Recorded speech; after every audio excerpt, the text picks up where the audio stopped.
2015 is an important milestone for Vietnam to assess the implementation of the Millennium Development Goals.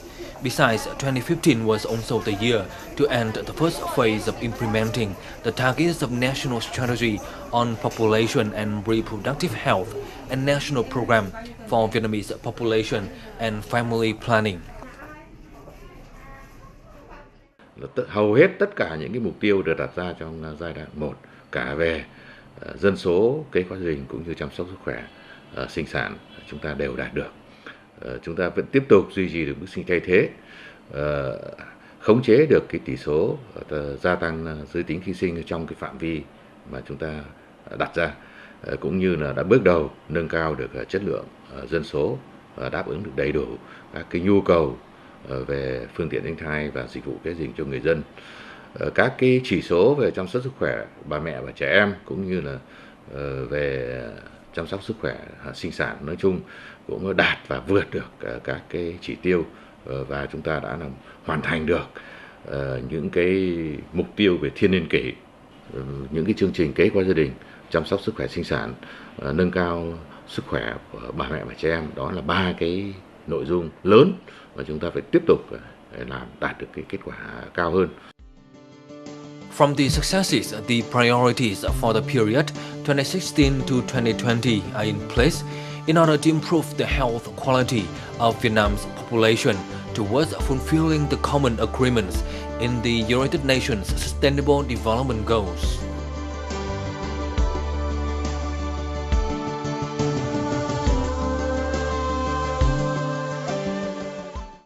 Ladies and gentlemen, welcome to Sheng Vietnam on VTC10 Net Việt. In the framework of the National Strategies for Population and Family Planning in the period of 2016-2020, stressing the importance to reduce the differences in mortality and morbidity in different population groups and regions, and we're here today with the Deputy Representative of UNFPA, Ms. Risu Nakan, and she will share with us on the assessment of UNFPA on the work that Vietnam have done in the period of 2011-2015 and the directions for 2016-2020 in order for Vietnam to achieve this goal. Thank you, Ms. Risu, for joining us today. First of all, could you share with us the assessment on the work of Vietnam on completing the MDG 5? So MDG 5 has 2 indicators globally. One is about maternal mortality, reducing the maternal mortality ratio by 3/4, for 75%, between the 1990 and 2015. So the second one is the universal access to reproductive health.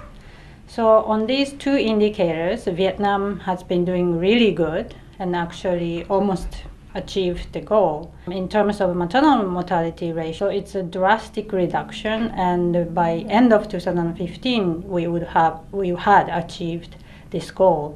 So it's a great news, and Vietnam is seen as a very much like a model for many countries. However, there are many disparities among the different population groups and different ethnic groups, and the maternal mortality ratio in mountainous areas are 3 times higher than the lowland areas. Also, ethnic minorities have more home deliveries, about 37%. It is said that 35% of young people have barriers in accessing the reproductive health services. So we need to narrow this gap, and it is a very important unfinished business for Vietnam. What are the priorities for Vietnamese government in order to close the gaps between the different population groups and region? This is definitely going to be a part of very important work for us, and I'm sure that the government of Vietnam also put more effort into these issues. So this means we really need a thorough analysis of the problem and listening to the needs of people. For example, young people often like to receive information through Facebook or other social media, and they like technology, the most advanced cutting-edge technologies. So we need to tap into that kind of interest and use that to reach out to young people. And also we need to be aware that young people are not a homogeneous group. There are people, young people with disabilities, ethnic minority youth, young people in industrial zones as migrants, LGBT young people. So we need to really address different needs of young people. The government of Vietnam may need to pay much more attention in the implementation of laws and policies. For example, there is a Ministry of Health circular about ethnic minority midwives, and they should be part of the official health sector workers network and should be receiving allowance. But this is not implemented in all provinces. Thirdly, that we believe that the government of Vietnam may need to really pay more attention on the issue of quality, because they have a very advanced system and structure to make sure that people have access to services. But some services are still low quality, and this is why we see the gaps. For example, the contraceptive prevalence rate is high, but also abortion rate is high. So this gap explains that there is some kind of a quality issue. Same for the sexuality education at schools. It exists, but maybe the quality has a problem, and that's why we see the gaps in the knowledge in this area among young people.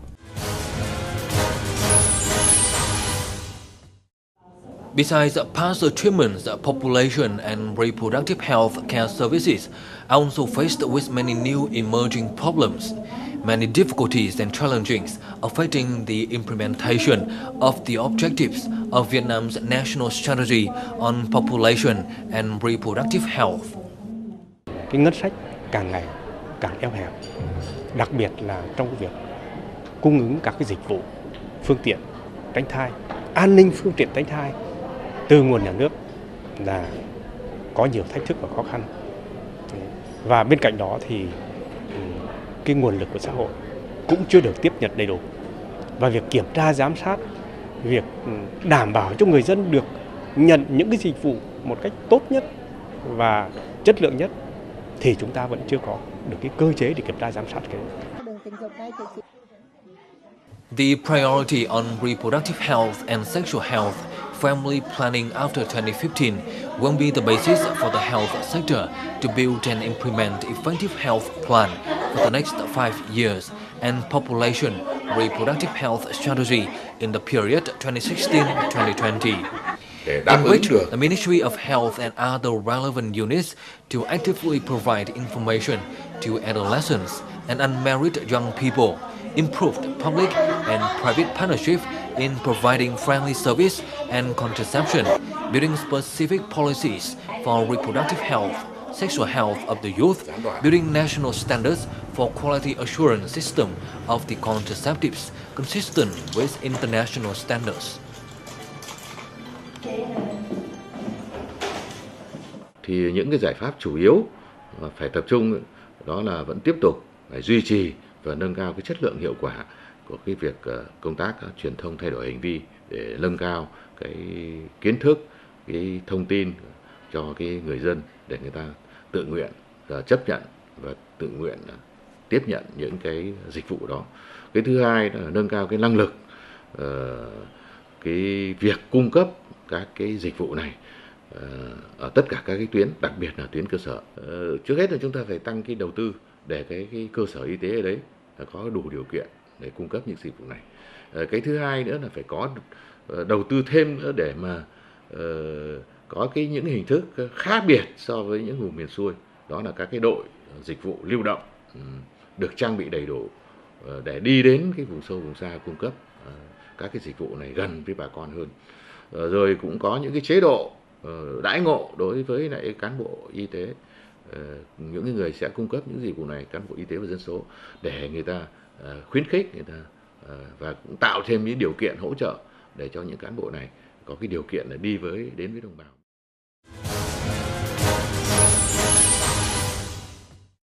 In the context of Vietnam being a middle-income country, there's a need for innovative initiatives and approaches in building the healthcare system at rural areas and communities. What are your comments regarding this matter?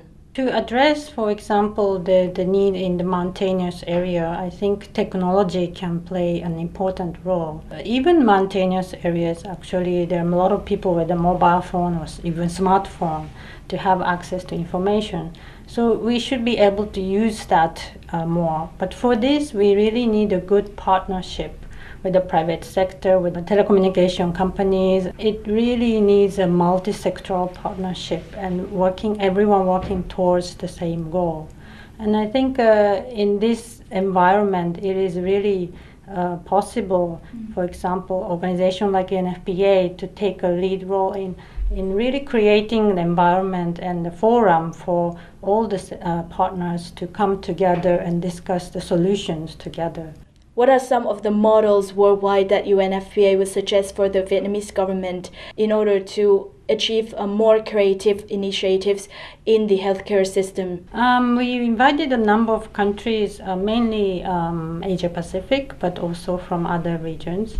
One of the models we looked at before is Bulgaria, given the similarity of the political context. Vietnam can also learn from, for example, a country like Sri Lanka, which has been leading in the region to focus more on young people. And finally, how would UNFPA support the Vietnamese government in achieving all the objectives of the national strategies as well as the SDGs? Our focus is helping the Vietnamese government to achieve the remaining business of the MDGs, as well as really planning to how they plan to achieve the SDGs, the Sustainable Development Goals.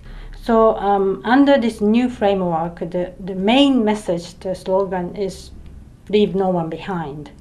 And it's really applicable for the case of Vietnam, where the overall socioeconomic development progress is excellent, but you see the pockets of problems and people who are left behind or may be left behind. So our aim is really to address the issue of inequity.